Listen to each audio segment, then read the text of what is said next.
प्यारी बहनों, आज आप लोगों के लिए मैं कहरवा लेकर आई हूँ। जो पहले की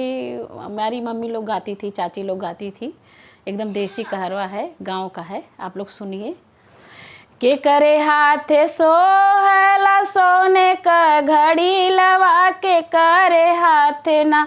सोहरे समीले जूरिया के करे हाथे ना सोहरे समीले जूरिया के करे हाथे ना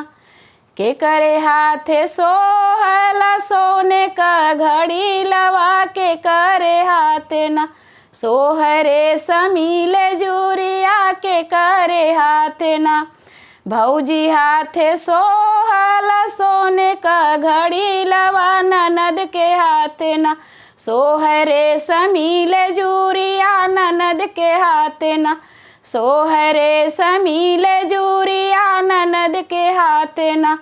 पानी भर गई रे वही रे कुआ नवा बहुत सोहना मोरी भौजी अलबेलिया बहुत सोहना मोरी भौजी अलबेलिया बहुत सोहना एक गागर भर ननदा सौरे ढर कावा की देखी हो आईना ननदा जोगिया का नाचिया की देखी हो आईना ननदा जोगिया का नाचिया की देखी हो आईना एक गागर भर ननदा सौरे ढर काव नहीं हो ना हमारी भौजी अलबेलिया नहीं हो ना हमारी भौजी अलबेलिया नहीं हो ना रहिया क जात तू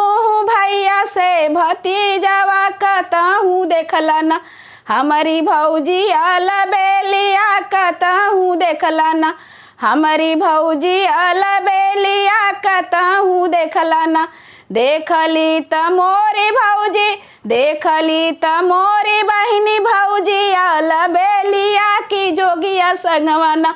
खेले जुआ से तसवा की जोगिया संगवाना खेले जुआ से तसवा की जोगिया संगवाना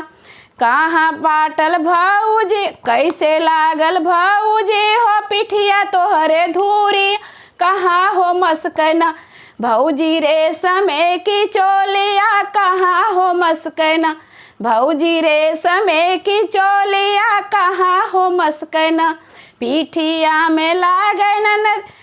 भीतिया में लागे ननदी पीठिया में धूरिया बबुर की गछिया ना मस्कै चोलिया हमारा हो बबुल की गछिया ना मस्कै चोलिया हमारा हो बबुर की गछिया ना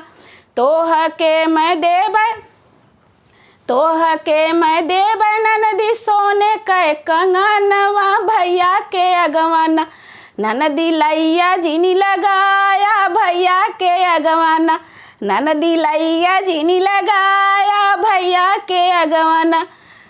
आगिया लगैबे भौजी सोने का कंगनवा भैया के अगवाना भौजी लैया हम लगाइबे भैया के अगवाना भौजी लैया हम लगाइबे भैया के अगवाना भैया ले सुंदर भौजी जोगिया का सूरतिया की चली हो जा तू ना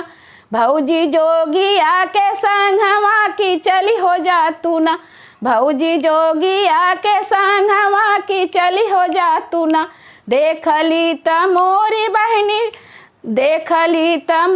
बहनी भौजी अलबेलिया की जोगिया संगवाना खेले जुआ से तसवा की जोगिया संगवाना खेले जुआ से तसवा की जोगिया संगवाना।